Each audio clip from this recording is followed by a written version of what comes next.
Welcome back to Bay Area People. We know exercise is good for all of us, but how can cycling help children in school, and specifically those with ADHD?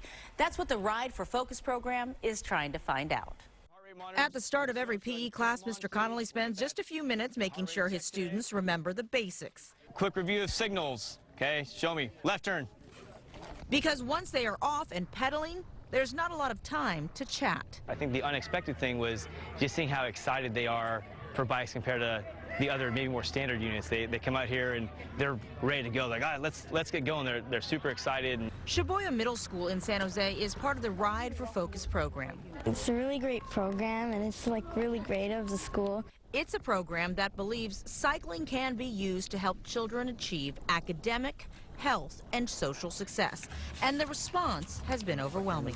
Last year, actually, I had the bike unit, and at that time, I didn't know how to bike. Today, he rides, and with confidence, something his mother says she never thought he'd be able to do. I feel he's just blossomed, and suddenly when you find you can do something you couldn't do for so long, this really opened his world up, and for us it was like a miracle. Right now, there are dozens of schools signed up for the program across the country. The foundation accepts grant applications every year from interested schools. They're really nice bikes compared to the ones I have at home. When Specialized came to us with this opportunity, we decided to take a look at the data. We started looking and noticing that we do have high numbers of special needs students. The foundation was started by Specialized founder Mike Sinyard. He believes cycling can help everyone, but he is specifically focused on attention deficit hyperactivity disorder. Both he and his son have ADHD. Neither of them took medication. What's the goal? The ultimate goal is for parents and kids to realize that there's other alternatives or augmentation besides just taking a pill.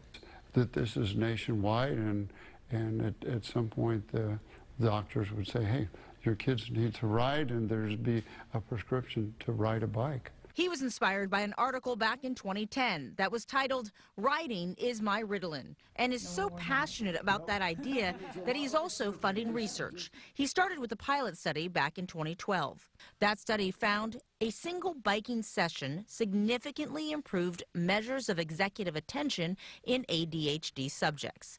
And those findings led to this current research project at Stanford. So we're in the middle of data collection for our study looking at what happens during a single session of exercise. So we're recruiting adolescents with and without ADHD. So our goal is to look at how the brain activity that we measure and their executive performance differ due to exercise. Scientists say data shows exercise has a generally positive effect, but they want to look specifically at what cycling can do.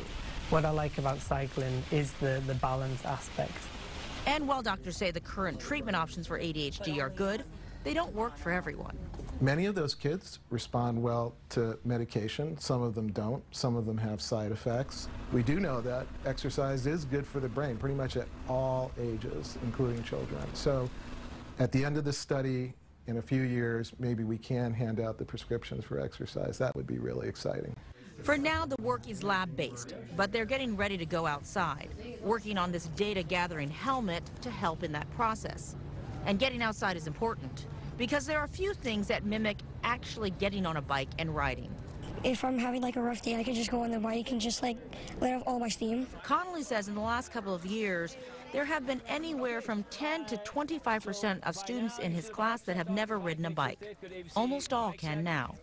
I think there's only been like one or two out of the, at this point, probably some hundred, almost 1,000 kids that haven't been able to ride by the time we're done with the unit. So it's been great, very successful. And the popularity of the bike unit in PE inspired the school to start a bike club where kids can ride at lunch and after school. There's like 100 people, and like most of the clubs don't get that much people, so I think there's a lot of excitement for biking. And so while the adults try to learn more about what all of this truly means for our brains, in a world where it seems like everything is about a screen, these children are figuring out just how beneficial it can be to sometimes just enjoy the ride. If your school is interested in joining the program, grant applications are now being accepted.